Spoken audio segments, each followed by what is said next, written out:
Hello, everyone, and welcome back to Wondergoal, the soccer betting podcast from the Action Network, presented to you by our sponsors Bet365. My name is Michael Leboff, and joining me for this Copa America preview is BJ Cunningham, and together the two of us are going to break down the final four matches of the group stage in Copa America.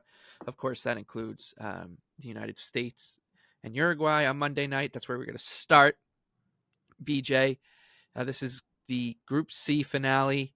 Both USA versus Uruguay and Bolivia and Panama are kicking off at 9 p.m. Eastern Time on Monday, July 1st. Happy Canada Day. Happy NHL Free Agency Day. And a happy anniversary to my parents as well. July 1st is a busy day. You will be in the building. You will be in the barn. I will. In Kansas City for this one. I will. It could be Greg Berhalter's funeral, as you've been calling it. But Yeah. let's size it up. We'll start obviously with the US game. They are a plus 150 favorite on the three-way line at Bet365. Uruguay is plus 200. The draw is plus 225. The permutations here they can get a little complicated, but it comes down to the United States is in second place right now ahead of Panama on goal difference, but they've obviously got the tougher matchup against Uruguay, while Panama has Bolivia, who is also technically still alive with a win. They'd have to win like 15-0, but alas. So the situation is that the U.S. really has to win. Like, they have to win, and they've got to hope that Panama doesn't win like 6-1, basically, right? Like, that's what you're looking at here. The odds have, I think, completely taken that must-win narrative and really baked it into the price, because the U.S.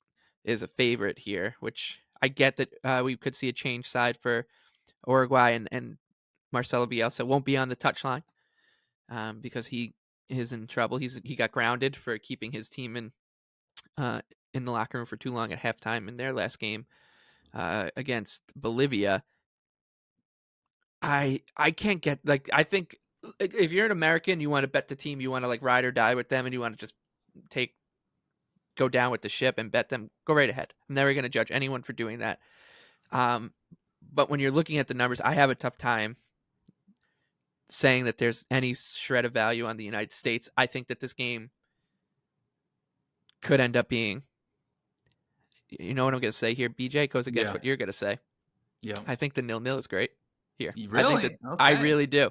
I think that this one feels like the U.S. is going to be under heaps of pressure to score and all that. Like, and it's just, I feel like it's going to be a grinded out, one of those classic scenarios where a ton of team has all that pressure on them, and the other team can play a little free and loose. And U.S. also has to defend, obviously. Like, they can't give up any goals, so they can't be like playing with reckless abandon. It feels very. It feels like, to me, it's just going to be 0-0. Everyone's sweating at like the 80th minute, and I'll be sitting there with a 0-0 ticket. Yep. Every time I say I disagree with you, I've lost when we've gone to this situation. So I am going to disagree with you because I do like the over 2.5 goals. Yeah, I think logic would dictate an over here. Right. I do, but I think like the actual kind of human element with what the U.S. is going to have on its shoulders is why I think that the 0-0 or under has some legs. Yeah. Well, if you want to get crazy, Michael, I was going to save this bet for the Panama match, but Panama's 250 to 1 to win this group. Ooh. Which, they obviously, this, by the way, I'll talk about the Panama match, because I think that match, Panama and Bolivia, is going to be really fun to live bet. But as far as this one's concerned, I don't know if we're going to see a rotated squad from Uruguay, but I do know from watching them that they're not a team that's just going to sit back, right? Like, they, under Bielsa, like, that's goes against every grain in every bone in his body to actually like sit back, absorb pressure, and force the United States to break them down, which honestly probably would be a good strategy and would really much lead to a 0-0. But I think what you're going to see Uruguay doing is sitting in a mid block. I think they will try and press the United States high because we've seen from the United States that when they play teams that press them high, they struggle. Like, what's the last team that they faced that's very similar to Uruguay? Colombia in the friendly that they got beat 5-1. So Uruguay can definitely do the exact same thing, cause a lot of problems, and blow the United States out if they really want to. And I'm not sure the United States is really capable of holding Uruguay or limiting them in transition, right? Because Darwin Nunez is, I know he misses every chance, right? But he is an incredibly physical and fast striker that can get on any type of ball. And Chris Richards and Tim Ream, for lack of a better word, are slow and he can play right through them. But I think the United States is kind of stuck in two scenarios, right? So under Berhalter, they are a build out of the back team. They want to control possession, and they're going to control possession in this match. They try to build out of the back. They're probably going to run into a lot of difficult scenarios, right? The opposite end of that spectrum is that they say, okay, well, you know what? We had problems against Colombia building out, so like let's not even try that. Like let's try to play more direct. Let's get long balls to Balogun, have them hold up play, and try and beat them that way. If you do that, you're going to play right into what Uruguay wants you to do. Like they want to play this match back and forth, transitional. And with it, them having a +7 goal difference compared to the United States just at +1, they can play free and they can, go at this thing however they feel like it. If they want to set a mid block, they can deny the United States through the middle. Where the United States is going to have success, they got to get the ball out wide to Pulisic. We're not going to have Tim Weah because he punched a guy. So we don't really have a natural right winger that can step in and play that type of position, beat guys 1v1, because it's very difficult to beat Uruguay through the middle of the pitch. So for me, I think the United States is kind of stuck here with their limitations in terms of them building out of the back against a good pressing team. So I like over 2.5 at +110, projected 2.8 goals for this match. I know he's not going to be on the sidelines, but if he's in the press box, he's going to be screaming into a microphone if they play passive at all. So Bielsa's not going to let them do that. So I think this is going to be very back and forth. And I like over 2.5 at +115. So let's hope, Michael, that this either ends 0-0 or like 3-3 or something like that. Let's get one of the ends of the spectrum. And I would say like that's kind of how I was looking at it. Is it will either be just one team, like the U.S. just real frustrated, not being able to get over the line, and drawing 0-0 because they're keeping things resolute in the back because they have to in order to advance, or the other scenario is a early goal, or even just like a first half goal throws this thing into chaos. And a first half Uruguay goal turns this thing into just absolute bonkers, because then the United States is on full foot on the pedal. We got to go for this, and Uruguay can just continue to play in transition and kill them. What will be interesting is if the United States scores first, what happens after that, and what type of scenarios happen in the other match, which we'll get to right now. That's obviously the U.S. and Uruguay wrapped up. The problem is you're going to need split screens because there's really two U.S. men's national team games going on Monday night. Bolivia and Panama. As I said, the U.S. right now has a goal differential over Panama. They are +1. Panama's -1. But the opponents for the two teams couldn't be more different. So, yeah, white knuckle time for the USMNT and white knuckle time for Panama, who are -163 favorites on the three-way line against Bolivia. The Bolivians coming back at +475. The draw here is +280. Yeah, this one to me feels like it's just it's going to be a brawl. I feel like it's just going to be an absolute brawl, and that's awesome. I think one thing I've realized about the Americans and the way that they try to like progress this program is that they really do. They're so heavily influenced by the European leagues that they fail to adapt when they have to play games in the Western Hemisphere on like this side of the Atlantic because that's where they are. So like you can't bring Dutch total football or whatever into a knife fight in CONCACAF and CONMEBOL, and that's why these situations arise. It's always hilarious. This game I think is so brilliant on so many levels. because I've got no idea what what Bolivia shows up as, right? Like they've Yeah. got, sure, they have something to play for. They're professionals. They're playing for the shirt. They're not technically eliminated, but they've got to win 12-0 to have a hope of advancing. And at the other end, huge deal for Panama if they get through. But they're also not that good. Like they're not that much better than Bolivia. So if this was the first match of the tournament, this line is nowhere near where it's sitting. So minus 163 seems a little nuts on Panama, who are Yeah. getting, they're getting hit with both the must-win tax plus the fact that they just beat the U.S. Then throw in the fact that it doesn't matter for Bolivia, and Bolivia's been terrible in the tournament and is probably the worst team in the field. So there's so much going on here. I think that this thing gets off the rails, and it could be. I think it can get to the over in like 100 different ways. So I like where you're going here too with the over 2.5. Yeah, over 2.5 plus 105. I'm gonna be honest. I think this game's gonna be really, really fun to live bet because, as we discussed, Panama's technically in third place right now because they have a -1 goal difference because they lost to Uruguay 3-1. So, in theory, they need to make up some goal difference if the United States ends up going ahead against Uruguay. So we could be in a type of situation where the United States goes ahead like 1-0 early on.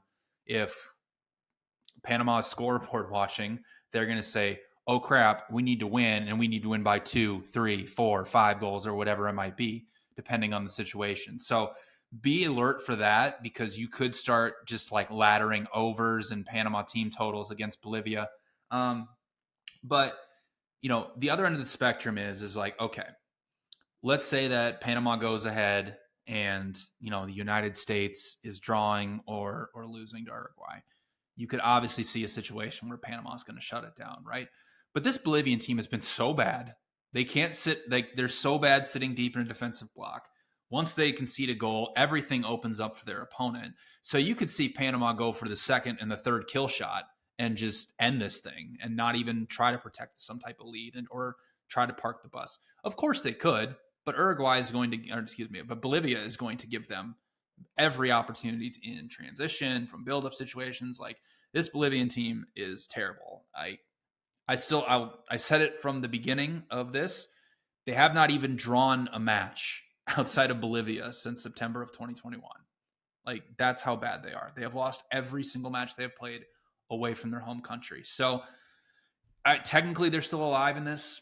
Like they have no like they have to give it a go, right? Like, but giving it a go for them is going to leave so much space for Panama. So I'm playing over 2.5 at plus 105, but I'm probably not going to have cell service to live bet this thing while I'm in Arrowhead. But if you want to live bet this game, just with all the scenarios going on, just Panama team totals or overs or Panama spread against Bolivia, I think is a really, really fun opportunity if we get to a situation where the United States and Panama are both leading.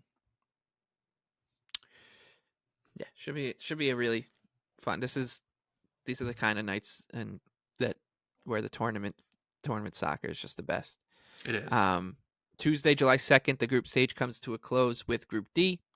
I've got very little to say about Costa Rica, Panama, Paraguay. So let's just quickly go through that one. Costa Rica plus 280, Paraguay is plus 105, the draw is plus 230. Costa Rica is still technically alive. They are on 1 point, but they've got a -3 goal differential. They haven't scored yet. Brazil's on 4 points. They'd have to catch Brazil and beat them on goal difference to advance. So yeah, they're done. Like both these teams are done. Yep. I don't think that there's any reason to get too deep into this. I've got nothing here.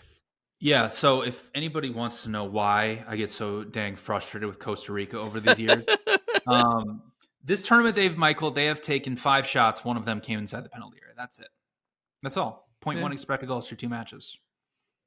They're a horrific team with no talent. And I was maybe looking at playing an under here because like Paraguay's offense has proven again to be pretty much non-existent, created under 1 expected goal against both Colombia and Brazil. So yeah, I got nothing. The under 2.5 is -175. So I'm good. I'm going to focus on Brazil Colombia, which I think might be the most fun match of the group stage. Yeah, let's get to it. So this is fun, and it's an interesting situation because, in all likelihood, you are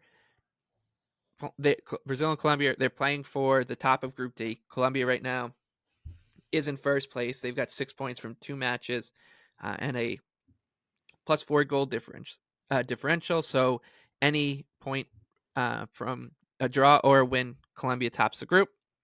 Brazil win gives it to them, and it's not even the glory of winning Group D, but it's the fact that, hey, you win this group, you are going to, in all likelihood, play not Uruguay in and Most the likely Panama, the honestly. quarterfinal, right? Yeah, Panama is the favorite, so you'd get a great draw and be a massive favorite to get into the semifinal. So there's a lot to play for here in this match, in which Brazil is a -125 favorite. Colombia coming back +350. The draw is +260.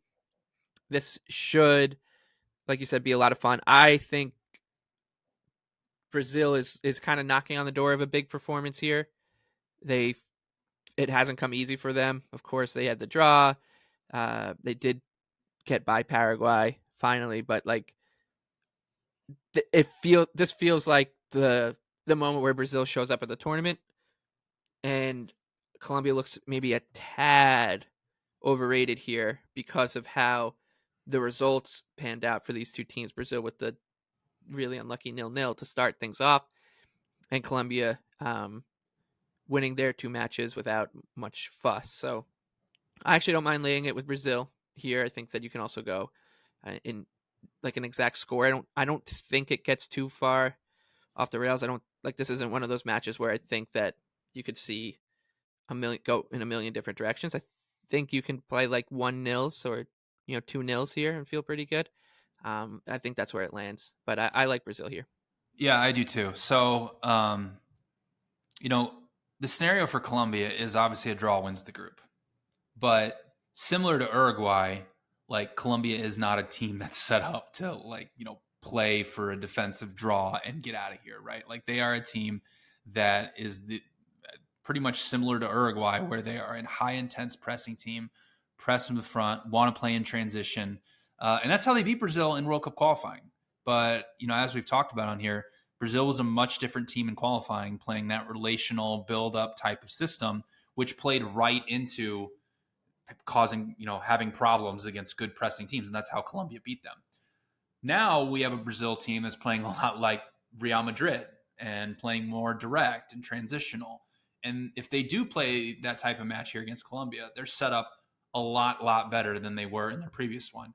Colombia against Paraguay allowed 15 high recoveries. Paraguay's not naturally a high pressing team, and they're not really good at it to begin with.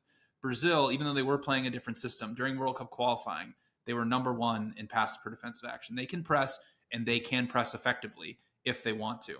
But what I think is really underrated about Brazil is their defense. So since September of 2021, they are only allowing 0.55 expected goals per 90 minutes. That's lower than Argentina. They've allowed 2 teams to create over 1 expected goal against them. One was against Colombia, again, when they lost 2-1. The other was against Bolivia in a meaningless match before the World Cup. But in any case, teams have real difficulties creating chances against them because they have great ball stopping in the middle of the pitch. They have great center backs. They have great wing backs. It's just very, very difficult to play through a team that is this talented. So the situation for Colombia is like, if they try to sit deep defensively, Brazil showed against Paraguay that even though they don't have an out-and-out striker who can get on the end of a lot of crosses, they have such good technicians to play ping short passes through defensive blocks. I mean, that's how they scored the first goal against Paraguay. And then, of course, once the first goal goes in for Brazil, much like Real Madrid, they are a team that is so good in a positive game state. So I like Brazil here at -125. Again, like over the last 2.5 years, like you could say Argentina's been the better team, but Brazil has a better expected goal differential per 90 minutes. Like, and that's even with having like a really poor World Cup qualifying campaign. So I think this Brazil team is getting vastly underrated. against a Colombian team that during World Cup qualifying allowed the 4th most expected goals per 90 minutes. So they're not a very good defensive team. So I like Brazil at minus 125. I think that they're very undervalued here. Yeah, I'll be there with you. And I think the way you've put it has been spot on, which is like Argentina they're just experts at controlling matches, whereas Brazil they've got everything else, but sometimes things can just get away from them. That's just the difference between the two. And as we're recording here, Michael, oh my goodness, we're recording this on Sunday night. Breaking news, you're going to hear this on Monday morning. Mexico just got awarded a penalty in the 97th minute to put it through, to get through against Ecuador. Yeah, that's oh my gosh. That stuff never happens in these on this side of the world. Oh my gosh. We'll see if he makes it. All right. Again, well, before we get out of here, just a reminder that this show and every episode of Wondergoal is presented by Bet365, and Bet365 doesn't do ordinary, so you get more boosts with them than anyone else. Every day they power up the odds on hundreds of bets to give you a chance to win more. Bet365 boosts specific markets, your winnings, and even parlays, and they don't stop there. Keep an eye out for their biggest and best odds with the incredible Super Boost. Check out the boosts and see why it's never ordinary at Bet365. You must be 21 or older and present in Arizona, Colorado, Indiana, Iowa, Louisiana, New Jersey, North Carolina, Ohio, Virginia, North Carolina, or 18 and older in Kentucky. And if you or anyone you know has a gambling problem and wants help, please call 1-800-GAMBLER or 1-800-BETS-OFF in Iowa. Terms, conditions, and restrictions apply. If you had to choose a best bet for these 4 matches, we did a pretty good job giving out. We had some actionable stuff in 3 out of the 4. Yep. What would it be? I'm going to go with the USA Uruguay over 2.5 at plus 115. I think the situation for the United States is that they're going to control possession. They're going to build out of the back, but Uruguay is probably the best pressing team in South America. And from Bielsa's nature, he's not somebody who's just going to sit back and play for a draw. They're still going to press, and they're going to cause a lot of problems in the United States, because the last team that they faced that presses with the intensity that Uruguay does was Colombia. And they got beat 5-1 in that friendly, mainly because they just kept turning it over at the back. Now, Uruguay, if you get past the first line of pressure, there is a lot of space in behind, especially out wide. The United States needs to get the ball outside of Pulisic, combine out there, and create chances from out wide, because going through the middle of the pitch is almost a death sentence with Valverde and Ugarte there. So the United States is not really well positioned here, and Uruguay is a team that plays really, really well from the front. So if the first goal goes in for Uruguay, the United States is going to have to become more and more and more desperate and play more and more aggressively, which plays exactly into how Uruguay wants to play. So projected 2.8 goals for this match. So I like over 2.5 at plus 115. I'll take the over in the other Group C match between Panama and Bolivia. It's at 2.5. I think there's absolutely opportunities to go with alternate lines, or as BJ said, you can live bet ladders correlated to the over here, because Panama's going to know what's going on in the USA Uruguay match, and if things are not looking good for Panama in that, they've got to open up their match as much as possible to get a win, to make up goal difference, all that stuff. So there's so many different ways that Bolivia versus Panama goes off the rails. Plus, you just got 2 teams that are, frankly, just not all that good playing one another in this kind of environment. So it's anybody's guess where this game lands, and that stuff is usually good for the over. So that's where I'm going for my favorite bet, the over in Bolivia versus Panama. And before we get out of here, everybody, before you tweet at me, the penalty got VAR'd off. Ecuador advances. Breaking news. Wow. How about it? Well, on that note, we will see you again in the quarterfinals for both the Euros and Copa America. We'll have separate episodes for both of those. BJ, Sam, and I will get every match covered for the Euros. BJ and I will be back for Copa America quarterfinals in a couple of days. Until then, best of luck with all your bets. Have a nice Canada Day to all our Canadian listeners. And we'll talk to you next time.